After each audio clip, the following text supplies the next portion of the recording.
Hello bachcho, let's read the given question. The question says white light is used to illuminate the two slits in a Young's double slit experiment. The separation between the slits is b and the screen is at a distance small d, which is much greater than small b from the slits. At a point on the screen directly in front of one of the slits, certain wavelengths are missing. Some of these missing wavelengths are, so option A हमें given है lambda equals to b square by d, option B हमें given है lambda equals to 2b square by d, option C हमें given है lambda equals to b square by 3d, option D हमें given है lambda equals to 2b square by 3d. So to understand the given question हमें conditions पता होनी चाहिए कि wavelength missing का मतलब ये है कि वहाँ पे कोई लाइट पहुँच नहीं रही, that means it is a case of destructive interference. Alright, और डिस्ट्रक्टिव इंटरफेरेंस की जो कंडीशन है वो हमें जस्ट पता होनी चाहिए टू सॉल्व दिस प्रॉब्लम. और डिस्ट्रक्टिव इंटरफेरेंस की कंडीशन क्या होती है, जो पाथ डिफरेंस होता है वो ऑड मल्टीपल होता है लैम्डा बाय 2 का. जस्ट इतनी सी condition we need to understand. अब यहाँ पे हमें जो सिनेरियो दिया है we will let's try to understand by the diagram. So यहाँ पे दो स्लिट्स हैं हमारे पास और यहाँ पे कहीं ये स्क्रीन है हमारी. ये स्क्रीन की जो डिस्टेंस हमें गिवन है वो है स्मॉल डी और ये जो डिस्टेंस हमें गिवन है वो स्मॉल बी है. और हमसे बोल रहा है कि द सेपरेशन बिटवीन ये सब ठीक है और at a point on the screen directly in front of one slit.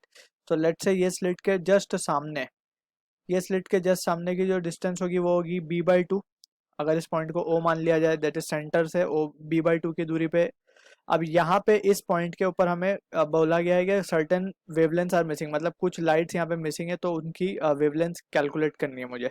सो मुझे पता है कि लाइट अगर वेवलेंथ मिसिंग है दैट मीन्स वहाँ पे डिस्ट्रक्टिव इंटरफेरेंस हो रहा है. और डिस्ट्रक्टिव इंटरफेरेंस का केस जैसे हमने पाथ डिफरेंस जो होता है delta x, it is 2n-1 lambda by 2 का मल्टीपल होना चाहिए. और पाथ डिफरेंस जो होता है we have already derived. Path difference को हम लिख सकते हैं y small D upon capital D. अब यहाँ पे स्मॉल डी की जगह पे हम बी लिखेंगे और कैपिटल डी की जगह पे हम डी लिखेंगे.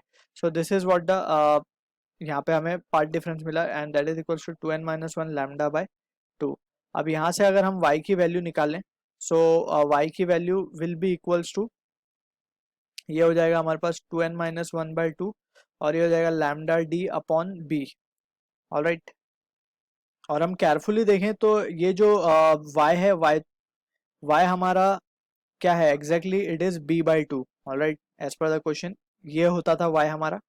सो y क्या है b by 2 and we can write b by 2 will be equals to 2n-1 upon 2 into lambda D by b. अब यहाँ से 2 and 2 will get cancel out. अब यहाँ पे जो लैम्डा की वैल्यू आएगी that we can take it as, lambda को हम लिख सकते हैं b square. Therefore we can say lambda will be equals to b square by 2n-1 into d. अब हम n को जब 1 सब्सटीट्यूट करते हैं when n equals to 1, so lambda 1 will be equals to b square by d आ जाएगा. और जब n को 2 पुट करेंगे तो lambda 2 will be equals to b square by 2 to the 4 3d आ जाएगा एंड सो ऑन. इस तरीके से हम सारे लैम्डा मिसिंग वैल्यूज निकाल सकते हैं. सो अब हम जब ऑप्शन देखते हैं so we can say option A हमारा करेक्ट है और ऑप्शन ए के बाद हमारा ऑप्शन सी भी करेक्ट है. Alright, so A and C is the right answer to the question. I hope you understood the solution. All the best.